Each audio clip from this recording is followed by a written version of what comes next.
Because you're hearing in schools there's a whole school literacy strategy. Well, what determines that children do well? That's the question that we need to ask. And the first thing, I mean, what PLD is about, that language, motor skills and literacy skills, all three areas are required for academic success, and underdevelopment in any one, two or all three of those skills will sometimes cause a learning difficulty and sometimes not a learning difficulty, just underperformance. Because to do well in school, the first thing I've got to be able to do is sit on my chair. And if I'm all over the place and I can't sit still, well, that has implications for what I should have been doing in kindy, pre-primary, daycare, etc., with throwing, catching, balancing, hopping, so that I've got that level of gross motor control. But then, actually, I've got to be able to tilt my head. I've got to be able to coordinate my eyes. I've got to be able to hold a pencil. Now, all of this gross motor, fine motor, perceptual motor is traditionally occupational therapy, and that's really important. But also, relevant today to today's topic, come in with language skills. What's the subject? What are we doing? What was the teacher talking about? Or what's my sentence? What am I going to write? That auditory processing, the comprehension, the oral language, etc. And traditionally this is speech pathology. And then if I can sit on a chair, I know what subject I'm in, I know what I've got to write. Then comes my phonics, my sounding out ability, my sight word ability, etc., and literacy. Now, all three areas are really important for academic success. Today, we're talking about narrative, which fits into the blue realm or the oral language realm. This is a download that's on the web. There's lots of free information that's on the web. In order to do well, children need not only, they need phonological awareness, they need sight word knowledge, they need their alphabetic ability, they need to be able to spell and decode, but they also need language-based skills. They need to be able to comprehend, auditorily to process information. They need vocab. The man ran. Well, whoopie-doo-dah for a sentence, seriously. Appalling vocab, that is. And actually, what's your sentence structure like? And then he did this, and then he did this. You know, well, there'll be underperformance in education if that's the best you can do and put down on a page. And actually, can you create your own ideas and sequence your own ideas, so you're always reliant on an adult to help me? What do I want to write? Or I could do this, this, and this, and this. But how do I put it down on a page? So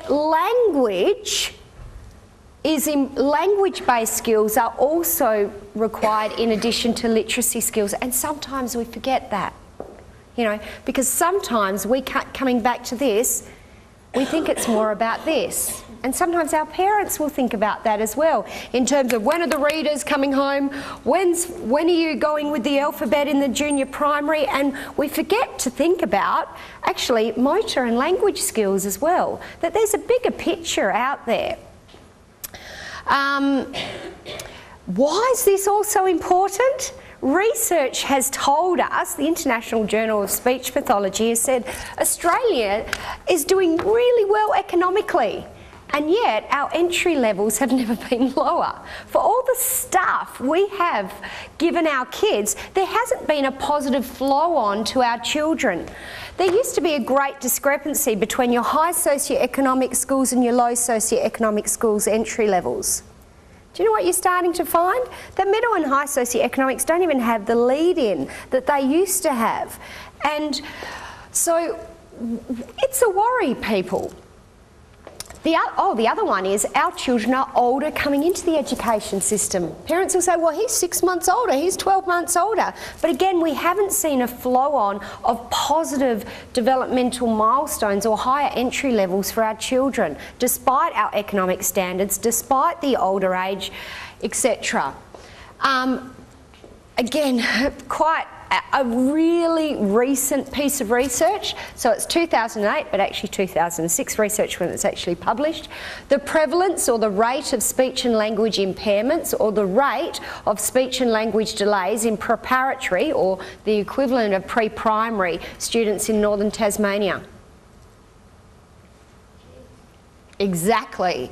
It's high. You know, and why, people? When you think about it.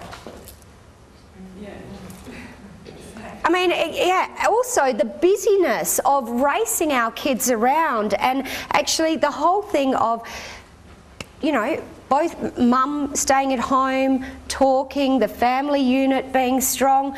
I mean, it's hardly surprising. Ear issues are also a really big precursor to what's happening. Children who have ear issues, there will be delays in their vocab and their sentence length and their oral language skills. And where do our children get lots of ear issues from? Daycare. You know, a breeding ground for ear issues and play groups. So we never before probably have we had more of a need to focus on oral language. Now, I mean, I want to scare you a bit, because you know what you want to do? As parents, we want to do? It's about sight words, it's about phonics, it's about writing. It's also about oral language, and we forget about that, you know. And it's hard too, because sometimes there's not an activity or there's not a work product that you get from oral language engagement. But it's so, so important. And to add to that, if a child has a delay, well, lucky you to get into a service. You know, services are stretched. Public and private services are stretched. So even if, wow, there is a delay, I want to do something about it, it might be a long time before you get into a service. Which is why everyone working with children these days needs to know, how do you teach oral language? And I think teachers are increasingly becoming aware of the need to teach oral language and the role of oral language, but research says they don't have the skills or the training to teach oral language. So we're kind of stuck. And my presentation today is on how do I teach you to run with an oral language program? How can you do a little bit of what language development centres do a little bit of what speech pathologists do? How can I equip you to teach language?